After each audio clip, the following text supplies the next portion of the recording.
राजधानी लखनऊ में आज सपा नेता स्वामी प्रसाद मौर्य ने प्रेस कॉन्फ्रेंस की। प्रेस वार्ता में स्वामी प्रसाद मौर्य ने भारतीय जनता पार्टी पर जमकर निशाना साधा।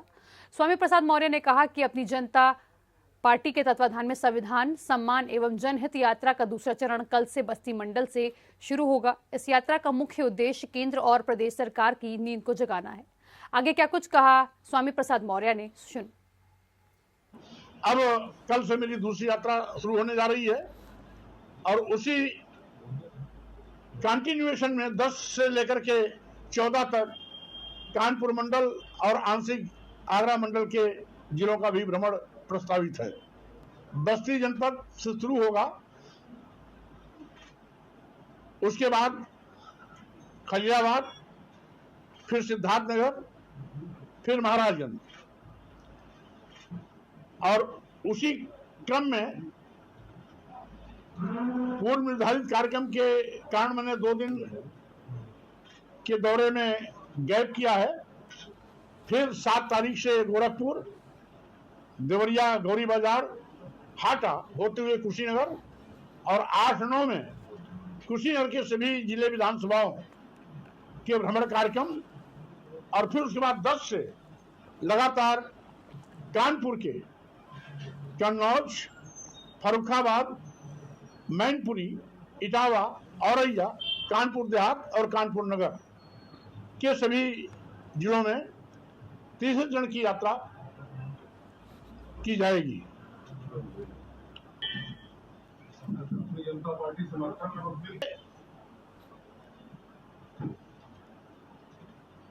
संशोधन वक्फ प्रॉपर्टी के खिलाफ जो सरकार लाने जा रही है, ये कहीं न कहीं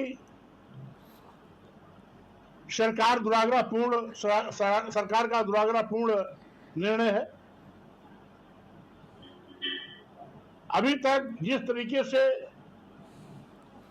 वक्फ बोर्ड काम करता रहा है, उसको पूर्व की भांति यथावत काम करते रहने दिया जाना चाहिए।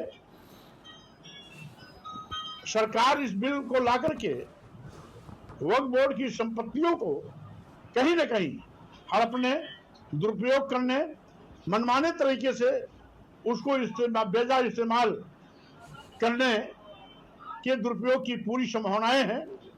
इसलिए अपनी जनता पार्टी सरकार की संशोधन बिल का विरोध करती है और साथ ही साथ जो वक्फ बोर्ड का पूर्व का उसके क्रियाकलाप है, उसको यथावत बनाए रखने की मांग भी करती है। कहा है कि ताजियों का साइज छोटा हो, जिससे मुस्लिम समुदाय में काफी नाराजगी है। माननीय मुख्यमंत्री जी की बोली भाषा मुख्यमंत्री जैसे महत्वपूर्ण पद की गरिमा के विपरीत है। हर धर्म के लोग अपने धर्म को अपने तौर तरीके से मनाते हैं। मुख्यमंत्री और प्रधानमंत्री की गाइडलाइन अगर कहीं आती है तो धर्म विशेष पर हस्तक्षेप माना जाता है। अगर माननीय मुख्यमंत्री जी को केवल ताजिए पर निगाह जाती है, नमाज मस्जिद में नमाज पढ़ने पर उनका ध्यान जाता है, तो अगर तमाम कुरीतियां उनके अपने धर्म विशेष में हैं, उस पर क्यों नहीं बोलते हैं? इसलिए किसी धर्म विशेष के क्रियाकलाप में हस्तक्षेप करना हम समझते हैं यह कहीं न कहीं दुराग्रहपूर्ण निर्णय है। सरकार को ऐसे निर्णयों से बचना चाहिए। भारतीय संविधान भी इस बात की इजाजत नहीं देता है कि आप किसी भी धर्म विशेष में हस्तक्षेप करें और किसी धार्मिक कार्य को सरकारी हस्तक्षेप करके उसमें दखल देने की कोशिश करें। यह संविधान भी इजाजत नहीं देता है।